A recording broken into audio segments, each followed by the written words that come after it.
Good evening students. Vidul online learning platform पे आपका स्वागत है। जैसे कि आप पिछली कक्षा में हमने पढ़ा था हिंदी में वर्ण विचार कि वर्णों की क्या महत्वता होती है परीक्षा की दृष्टि से, कि वर्ण जो है हमें हमारी परीक्षा में प्रश्न कहीं ना कहीं उनमें से पूछा जाता है।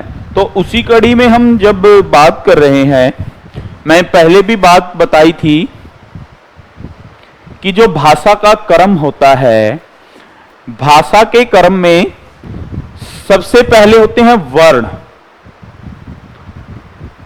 और वर्ण के बाद होते हैं शब्द और शब्द के बाद होते हैं पद और पद के बाद होते हैं वाक्य। तो हमने पिछली कक्षा में वर्ण विचार पर चर्चा की थी, तो हम चर्चा करने वाले हैं शब्द पर। शब्द और पद में क्या अंतर होता है? तो देखिए, सबसे पहले शब्द और पद में क्या अंतर होता है। अब देखिए, जो शब्द की डेफिनेशन होती है, वर्णों के मेल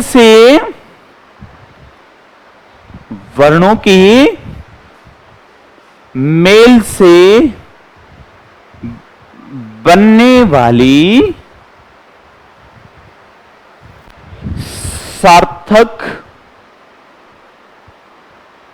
या निरर्थक, सार्थक या निरर्थक इकाई को शब्द कहा जाता है।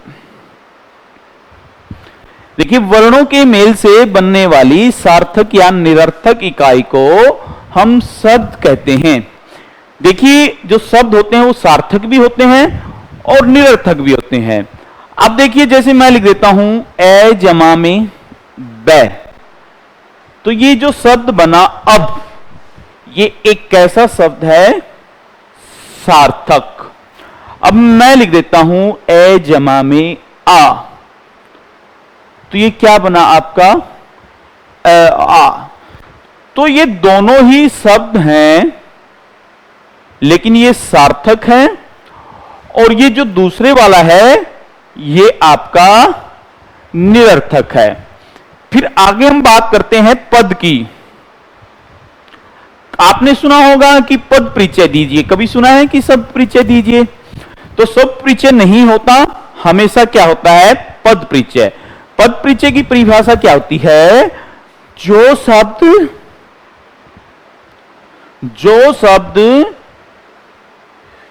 वाक्य में प्रयुक्त हो जाते हैं, प्रयुक्त होने की क्षमता, जो प्रयुक्त होने की क्षमता ग्रहण कर लेते हैं,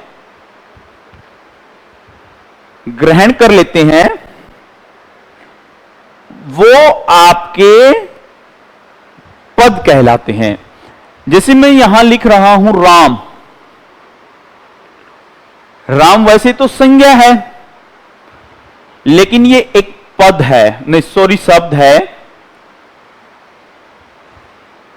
अब मैं यहां लिख देता हूं राम घर जाता है। अब ये वाक्य में प्रयुक्त हो गया, इसलिए हम इसे कहेंगे पद। जो भी वाक्य में प्रयुक्त हो गया, राम घर जाता है, ये सब पद है। अगर अकेला घर लिख दूं तो ये शब्द है, ना कि पद है। तो परीक्षा में सदैव पद परिचय पूछा जाता है कि पद का परिचय दीजिए। अब उसी कड़ी में देखिए, जो आज हम पढ़ने वाले हैं शब्द, कि शब्दों का निर्माण कैसे होता है, शब्दों का क्या इतिहास रहा है, शब्दों की क्या स्थितियां रही हैं, कहां से किस भाषा में हमारे पास हिंदी में जो शब्द आए हैं। आपको पता है कि जो हिंदी हमारी है वो आधुनिक समय की भाषा है और आधुनिक समय में जो अन्य भाषाएं हैं उनका बहुत अधिक प्रभाव है हमारी हिंदी पर। अनेकों शब्द जो हैं हमारे, वो लिए गए हैं अन्य भाषाओं से हिंदी में। इसलिए हम बहुत बार ये परीक्षा में प्रश्न भी आता है कि शब्दों की उत्पत्ति कैसे हुई या इनके भेद क्या हैं, तो सबसे पहले हम शब्द विचार में करते हैं। शब्द विचार में हम कर रहे हैं इतिहास के आधार पर। इतिहास के आधार पर जो शब्द हैं वो हमारे कितने हैं, इतिहास के आधार पर हमारे जो शब्द हैं वो कितने हैं भाई, वो है हमारे 5 तरह की। यानी इनका इतिहास कैसे है हिंदी के शब्दों का। तो मैं पहले भी बता चुका हूं कि जो हिंदी है वो एक उधार ली गई भाषा है। इस हिंदी जो भाषा में 3500 जो शब्द हैं लगभग, वो हमारे अरबी भाषा से हैं,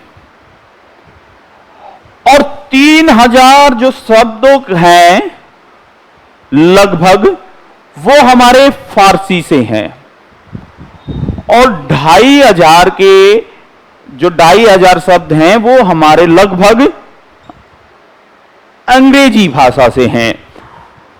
ये कई बार परीक्षा में भी पूछ लिया जाता है कि हिंदी भाषा में सर्वाधिक जो शब्द लिए गए हैं वो किस भाषा से लिए गए, अरबी से, फारसी से और अंग्रेजी से। तो आज हम इनका इतिहास के आधार पर वर्गीकरण कर लेते हैं कि ये कहां से कैसे इन शब्दों का विकास हुआ।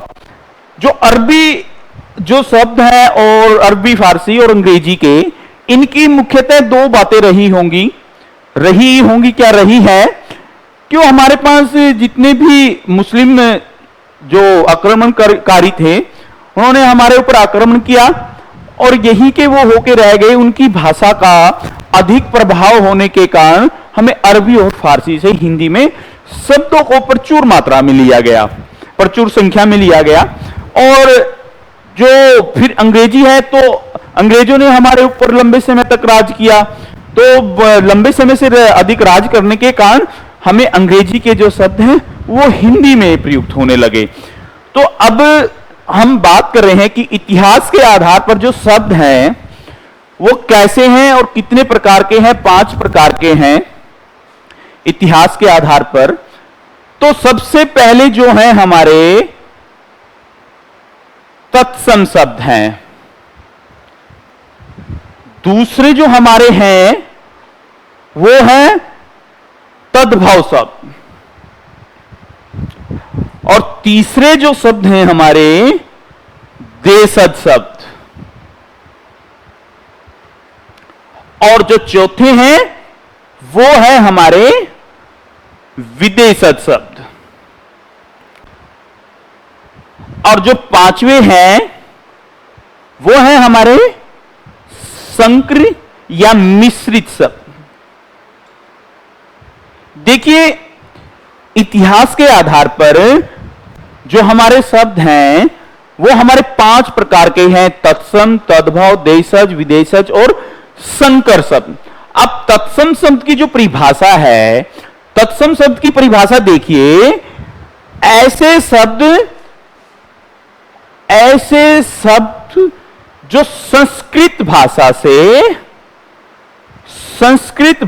से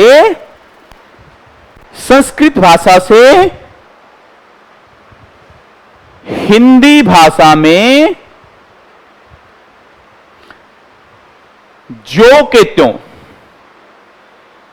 त्यों लिए गए हैं भाई। जो हमारे संस्कृत से हिंदी भाषा में जो के त्यों लिए गए हैं, वो हमारे जो शब्द हैं वो हमारे तत्सम शब्द होते हैं। पहले भी देखिए, जैसे मैं 3 शब्द लिख रहा हूं: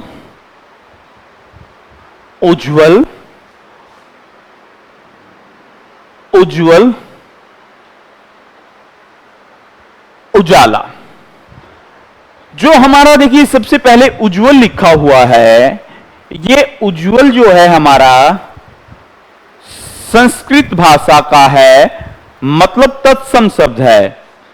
और जो ये हमारा उज्जवल लिखा हुआ है ये हमारा अपभ्रंश से लिया गया, और जो उजाला है वो किस में है, हमारा हिंदी में। तो इस प्रकार शब्दों की उत्पत्ति हुई है। तो ऐसे शब्द जो संस्कृत से हिंदी भाषा में जो के त्यों लिए गए हैं, एक उदाहरण के आधार पर समझेंगे।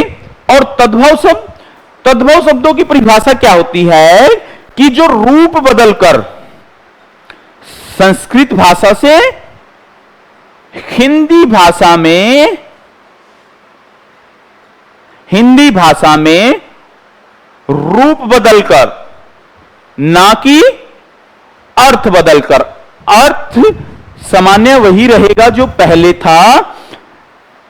तो अब यहां देखिए, जैसे मैं लिख रहा हूं भ्राता। भ्राता जो है ये संस्कृत भाषा का शब्द है, यानी ये तत्सम शब्द है। और हिंदी में क्या हो जाता है, ये भाई। हिंदी में क्या हो जाता है, भाई। जैसे गज है और हिंदी में हो जाता है हाथी, हिंदी में हाथी हो जाता है। आम्र है, आम्र जो है वो हिंदी में हो जाता है आम। तो जो ये इस तरफ लिखा हुआ है ये हमारे तत्सम शब्द हैं, और ये जो इधर लिखे हुए हैं ये हमारे तद्भव शब्द हैं। लेकिन कुछ विशेष पहचानें इनकी होती हैं कि जितने भी हमारे संयुक्त व्यंजन हैं, जो हमारे संयुक्त व्यंजन हैं, अक्षय, त्रय, श्रेय और अज्ञ, तो इनसे आरंभ होने वाले लगभग जितने भी शब्द हैं वो हमारे तत्सम शब्द होते हैं। जैसे देखिए, अक्षत्रिय, त्रिशूल, और हमारा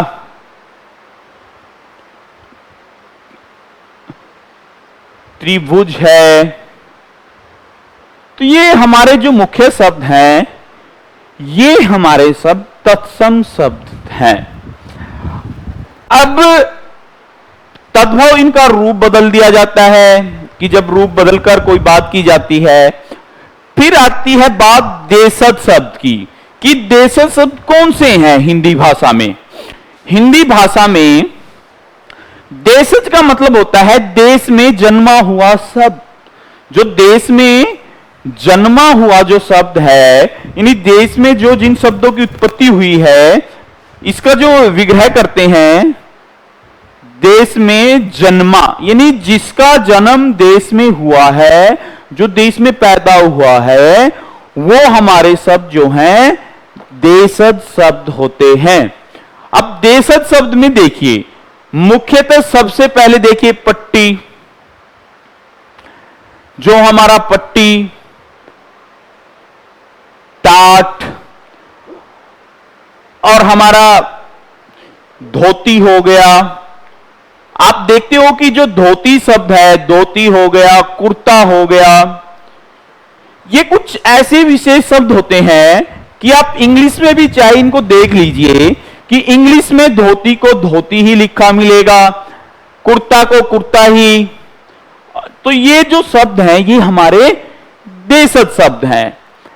ठठेरा हो गया, मुख्यतः ठ से जितने भी आरंभ होंगे, पट्टी, टट्टी और कट्टा, तो ये इस प्रकार के जो शब्द हैं हमारे, ये देशज शब्द होंगे। धोती हो गया, कुर्ता हो गया, साड़ी हो गया, तो ये शब्द हमने खुद निर्मित किए हैं हिंदी भाषा ने, तो इसलिए ये देशज शब्द हैं। लेकिन कई बार वो पूछ लेता है कि हमारे जैसे इडली डोसा, जो इडली डोसा है, इडली डोसा सांभर, वो हमारे तमिल तेलुगु जो साउथ की भाषाएं हैं उनसे लिए गए हैं। है तो वो भी भारत की भाषाएं, है तो भारत की, भारत में जन्मे हैं, इसलिए इडली डोसा जो है वो भी हमारे देशज शब्द होते हैं। वो भी हमारे कैसे शब्द होते हैं, देशज शब्द होते हैं। अब देखिए विदेशज शब्दों की हम बात करते हैं। विदेशज शब्दों में सबसे ज्यादा, मैं पहले भी बताया है कि विदेशज शब्द जो हैं हिंदी में वो अरबी से लिए गए हैं। अरबी से सबसे अधिक शब्द लिए गए हैं, दूसरे नंबर पर फारसी से लिए गए हैं, और तीसरा जो नंबर है वो अंग्रेजी से लिए गए हैं।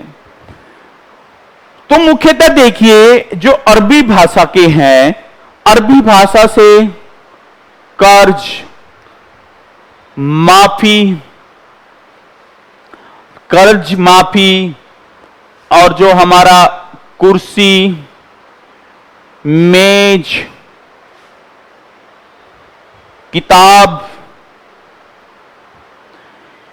ये हमारे अरबी भाषा के शब्द हैं। और हलवाई, लेकिन मजे की बात यह है कि जो अरबी भाषा से जो हलवाई है वो हमारा अरबी भाषा का है, लेकिन हलवाई द्वारा प्रयोग किए जाने वाले जो औजार हैं, चिमटा, पलटा, झाड़ना, और हमारा कोंचा, पलटा, वो सब किससे हैं? फारसी से लिए गए हैं। लगभग जितनी भी मिठाइयां हैं, मिठाइयों के जो नाम हैं, जो मिठाइयां हैं हमारी, वो लगभग फारसी भाषा से लिए गए हैं। वो फारसी भाषा से लिए गए हैं, जैसे रसगुल्ला, जलेबी, गुलाब जामुन, और जितने भी हैं लगभग वो सभी। और अंग्रेजी की भाषा की बात करते हैं हम, तो अंग्रेजी में तो सबसे ज्यादा ही हम आज के समय में अंग्रेजी भाषा के ही जो शब्द हैं वो सबसे अधिक प्रयोग करते हैं।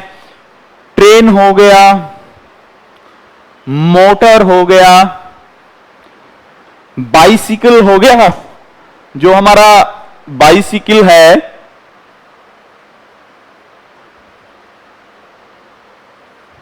जो हमारा बाइसिकल है, और हमारा हॉस्पिटल हो गए, और वार्ड हो गया। तो ये मुख्यतः जो शब्द हैं हमारे अंग्रेजी भाषा से लिए गए हैं। और दूसरे देखिए, एक चीनी से भी हमारे काफी शब्द लिए गए हैं। चीनी में जो है हमारे चीनी, चाय, लीची, ये हमारे मुख्यतः चाउमीन, आज के समय में फास्ट फूड, वो सब कहां से लिए गए हैं? चीनी भाषा से लिए गए हैं। कुछ जैसे पुर्तगाली भाषा है जो उससे भी लिए गए हैं।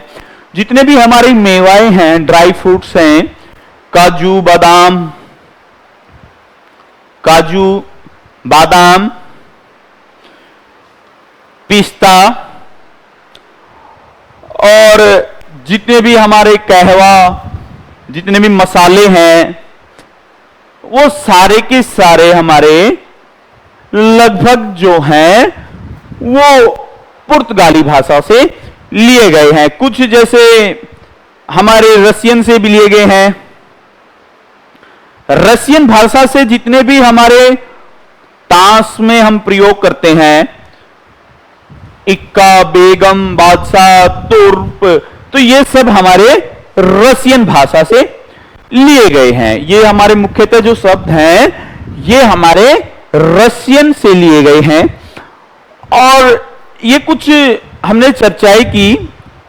फिर बात आती है संकर शब्द। जो हमारे संकर शब्द हैं, संकर शब्द का मतलब है कि दो भाषाओं से मिलकर वो जो बने हुए शब्द हैं वो हमारे संकर शब्द कहलाते हैं। जो दो भाषाओं से मिलकर बने हैं, अरबी, फारसी से, हिंदी से, तो वो जो है वो हमारे संकर या मिश्रित शब्द हैं।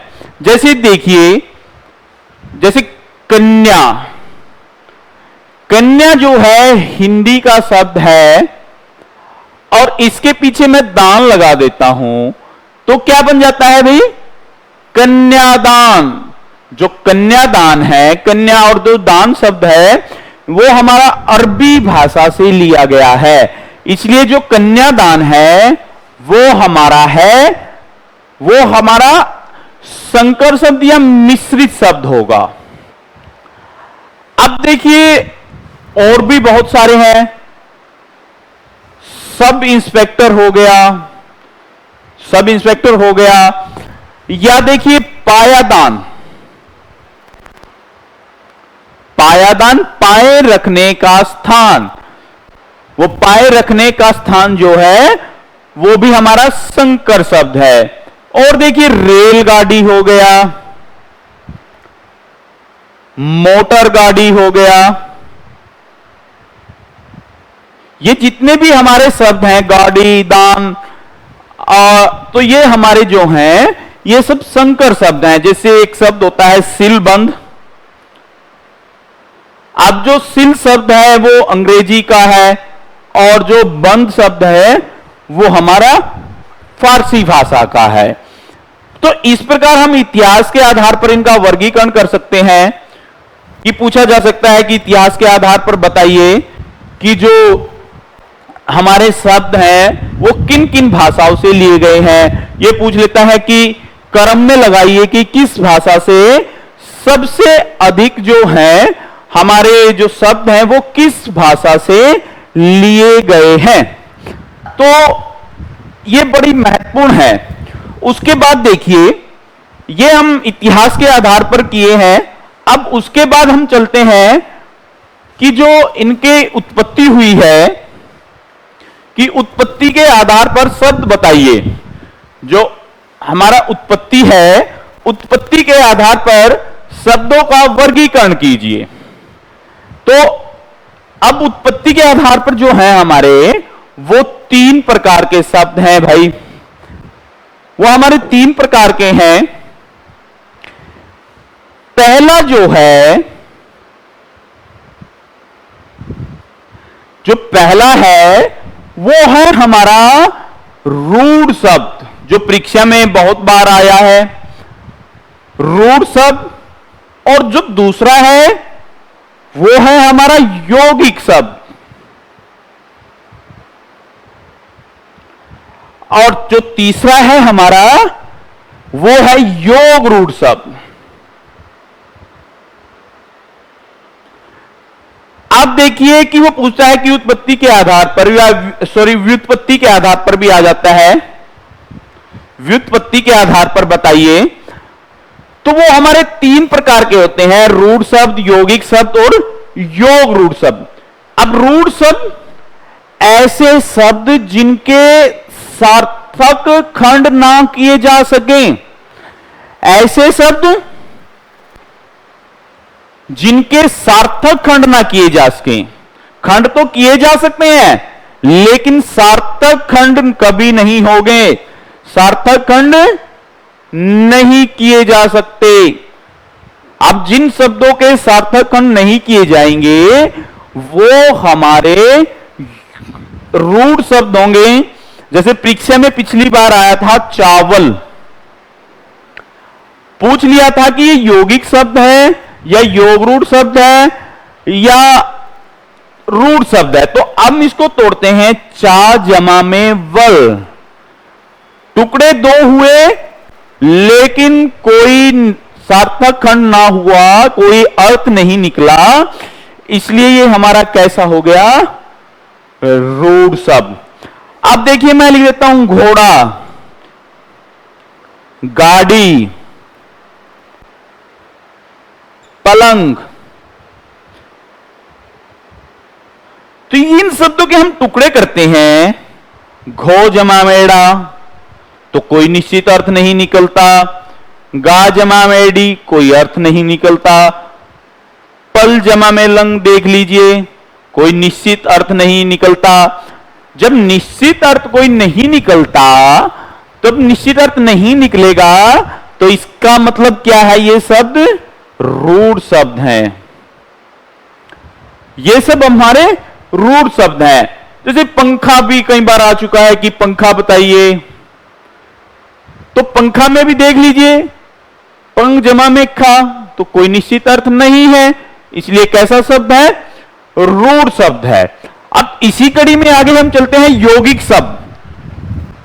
जो हमारे यौगिक शब्द होते हैं, अब इसके कोई सार्थक खंड नहीं थे रूढ़ के, और यौगिक के सार्थक खंड होंगे। यौगिक के सार्थक खंड होंगे।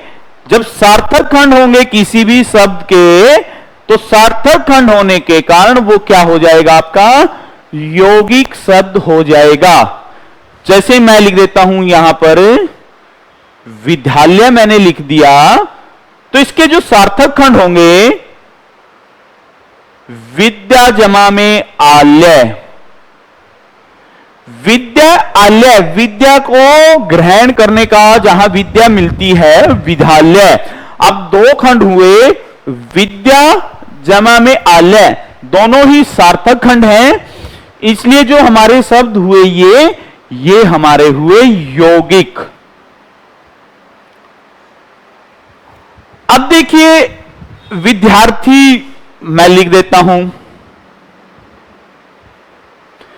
वही हुआ विद्या जमा में अर्थी, तो ये हमारा कैसा शब्द हुआ, ये हमारा यौगिक शब्द हुआ।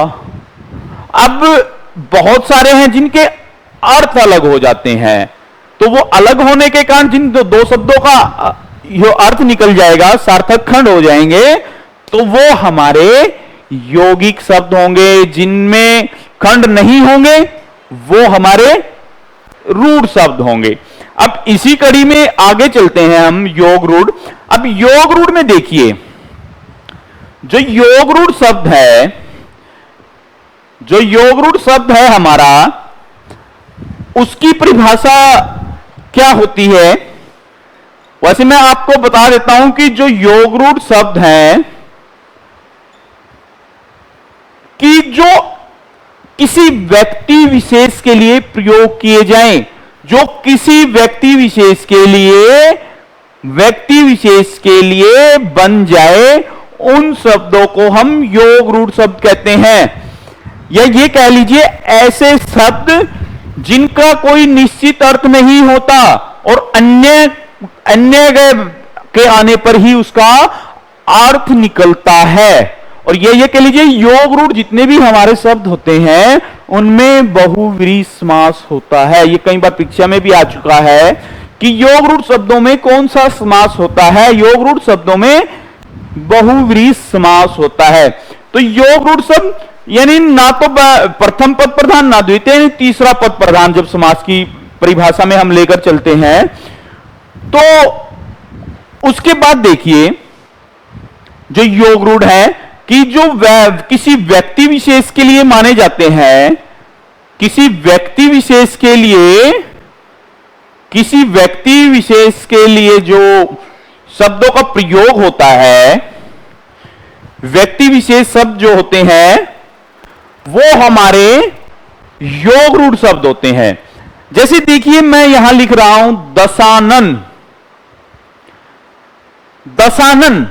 दशानन जो एक विशेष नाम है वो रावण के लिए प्रयुक्त किया जाता है। एक बार परीक्षा में आया था, देखिए रेवती रमन।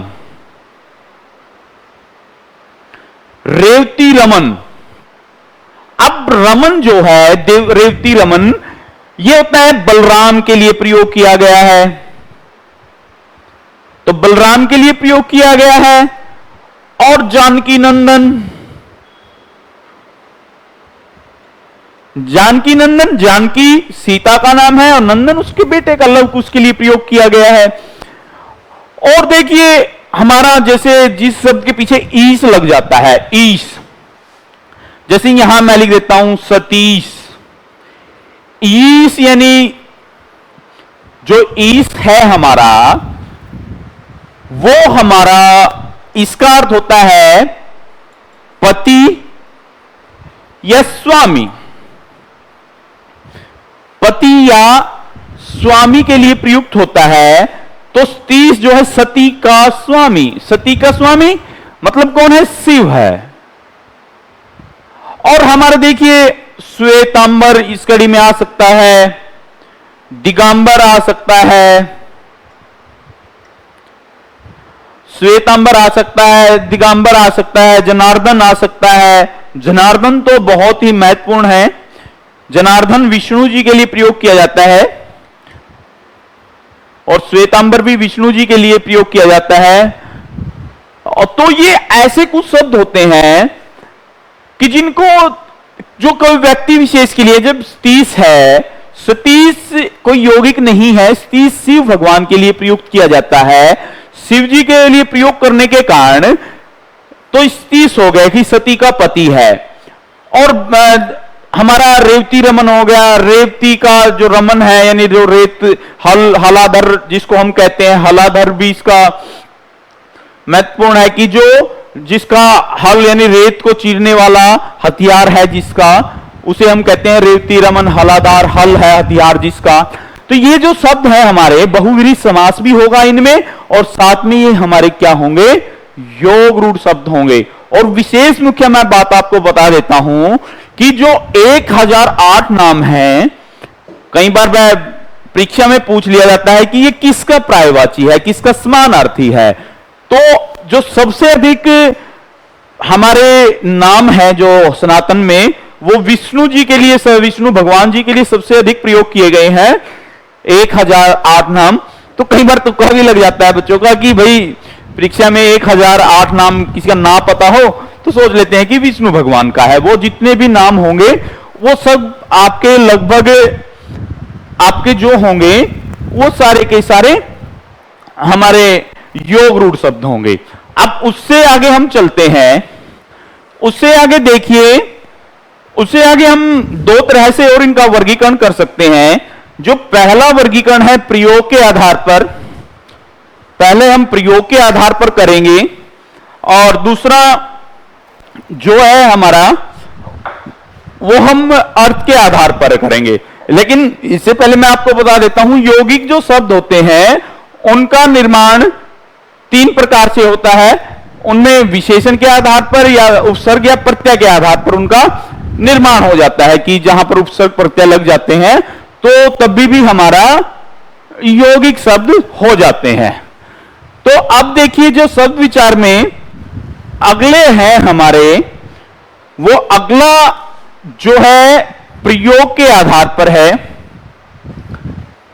प्रयोग के आधार पर देखिए कि प्रयोग के आधार पर जो शब्द हैं वो कितने प्रकार के हैं। यह सीधा भी प्रश्न पूछ लिया जाता है कि उत्पत्ति के आधार पर बताइए, इतिहास के आधार पर बताइए, प्रयोग के आधार पर बताइए कितने भेद हैं। तो जो प्रयोग के आधार पर हैं वो 2 प्रकार के हैं। पहले है विकारी और जो दूसरे हैं अविकारी। अब देखिए इनका क्या है, संज्ञा, लिंग, कारक के कारण कोई परिवर्तन आ जाता है, कोई परिवर्तन आ जाता है तो वो विकारी शब्द होते हैं। जिन शब्दों में संज्ञा, सर्वनाम, कारक आदि के कारण कोई परिवर्तन आ जाता है वो हमारे विकारी शब्द होंगे, और जिनमें परिवर्तन नहीं आता, सेम एज इट इज ऐसे कैसे रहते हैं, वो हमारे होते हैं अविकारी। अविकारी का जो दूसरा नाम है वो अवयव है। अवयव के 4 भेद हैं, हम इसको नेक्स्ट क्लास में करेंगे इनके भेदों को, ये बड़ा महत्वपूर्ण है। तो अब जो आगे है हमारा, जो आगे हमारा आता है कि अर्थ के आधार पर बताइए, अर्थ के आधार पर बताइए। विकारी और अविकारी का एक अलग से ही टॉपिक होगा, उसके ऊपर हम चर्चा करेंगे। हम यहां सिर्फ इतना ही कि प्रयोग के आधार पर जो हमारे शब्द हैं वो विकारी और अविकारी 2 प्रकार के होते हैं। और देखिए जो है हमारे अर्थ के आधार पर 4 प्रकार के होते हैं। सबसे पहला होता है एकार्थी। जो दूसरे होते हैं वो होते हैं अनेकार्थी, और तीसरा जो होता है वो होते हैं हमारे समानार्थी। और जो पांचवे आ है वो होते हैं हमारे विपरीतार्थी। विपरीतार्थी विलोम, उल्टा, मतलब किसी का उल्टा हो जाता है। और समानार्थी हमारे प्रायवाची होते हैं। और अनेकार्थी और एकार्थी हम इनमें समझ लेते हैं कि एकार्थी शब्द कौन से होते हैं भाई हमारे, ऐसे शब्द जिनका एक ही अर्थ निकले। जिन शब्दों का, यानी कोई भी मैं शब्द लिख देता हूं और उस शब्द का कोई अन्य अर्थ ना निकले, कोई अन्य अर्थ नहीं है, केवल एक ही अर्थ है, वो हमारे होंगे एकार्थी। और जिस शब्द को पढ़ने के बाद ऐसा लगे कि भाई इसके अनेक अर्थ निकल रहे हैं, वो हमारे होंगे अनेकार्थी। जैसे देख, मैंने यहां लिख दिया घोड़ा, तो आपको पता है कि घोड़ा भाई बैलगाड़ी, यानी जो गाड़ी को खींचने के काम आता है, बैलगाड़ी तो बैल खींचता है, और घोड़ा भी जो सवारी के काम आता है। तो आपके मन में एक ही बात है कि घोड़ा, चावल, कुछ शब्द हैं जो मैं लिख रहा हूं कि ये एक अर्थ है, इनका एक ही अर्थ होगा, कोई अन्य अर्थ नहीं होगा। अब अनेकार्थी, जिस शब्द को लिखने के बाद ये पता ही ना लगे कि उसका वास्तविक अर्थ क्या है। अब मैं यहां लिख देता हूं कर। कर का मतलब हाथ भी होता है और टैक्स। तो मुझे क्या पता कि ये किस कर की बात कर रहा है, ये हाथ की बात कर रहा है या टैक्स की बात कर रहा है, तो नहीं पता है। तो इसलिए ये क्या है, अनेकार्थी शब्द है, ये अनेकार्थी शब्द है। और दूसरा देखिए हमारा, दूसरा देखिए मैं लिख देता हूं हार। अब हार भी भाई हमारे दो प्रकार की है। एक तो होता है पराजय, किसी से शत्रु से युद्ध में पराजय मिली हो, या एक हार गले का भी हो सकता है भाई, गले का भी तो हार हो सकता है। तो हमें इसका जब निश्चित अर्थ ही नहीं पता तो ये कैसा शब्द है, ये भी हमारा अनेकार्थी है। अब देखिए मैं लिख देता हूं कनक। कनक जो है हमारा, कनक हम दतूरे को भी बोलते हैं, दतूरा होता है। और कनक हम गेहूं को भी बोलते हैं भाई। हम जो सोना है, सोने को भी बोलते हैं, सोना धातु जो है पहनने का, वो भी कनक होता है। अब देखिए सोना, मैं ऐसे ही लिख देता हूं सोना। अब सोना हमें नहीं पता है कि ये धातु की बात कर रहा है या क्रिया, यानी सोने वाली क्रिया की बात कर रहा है। तो इसलिए इस चीज में असमंजस है, और असमंजस होने के कारण ये जो है हमारे, ये हमारे अनेकार्थी शब्द हैं, ये हमारे एकनार्थी शब्द हैं। अगर एक ही अर्थ निकलेगा तो एकार्थी शब्द, और अनेक अर्थ निकले तो वो हमारा होगा अनेकार्थी शब्द। अब समानार्थी प्रायवाची होते हैं, जैसे गंगा का प्रायवाची जो है कालिंदी है, और हमारा भगीरथी है, और बहुत सारे नाम हैं गंगा के। और वैसे ही समानार्थी जितने भी प्रायवाची हैं उनके शब्द जब टॉपिक होगा तो इसके बारे में अच्छे से डिस्कस करेंगे। विपरीतार्थी, विलोम, यानी जिसका उल्टा हो, जैसे शुभ है, शुभ का विलोम क्या होगा, लाभ होगा। शुभ का विलोम क्या होगा, लाभ होगा। गरीब का जो होगा वो अमीर होगा। लेकिन हमें यहां एक बात याद रखनी है, जब भी हम विलोम की बात करते हैं, अगर वो तत्सम में बात करता है, तत्सम में पूछता है, तो आप देखिए जैसे यहां लिख दिया मैंने अग्नि। अग्नि जो है हमारा तत्सम है, और इसका विलोम भी हमें तत्सम में ही बताना है। तो इसका अग्नि का विलोम होगा जल। आग जैसे आग का होगा पानी। तो ये कई बार परीक्षा में बहुत महत्वपूर्ण रहता है कि भाई जिस भी तत्सम में पूछा गया है तो उसका उत्तर तत्सम में दिया जाता है विलोम में। अगर तत्सम में नहीं है, तद्भव में है, तो तद्भव में जिस भी भाषा में है उसी भाषा में उसका विलोम बताया जाता है। तो ये हमारे शब्दों का वर्गीकरण था कि हम शब्दों को किस प्रकार से वर्गीकृत कर सकते हैं। तो ये कक्षा हमारी यहीं पर समाप्त होती है, और आगे की कक्षा में हम पढ़ेंगे जो भी होगा। तो इसे बेस्ट ऑफ लक आप सभी को और थैंक यू।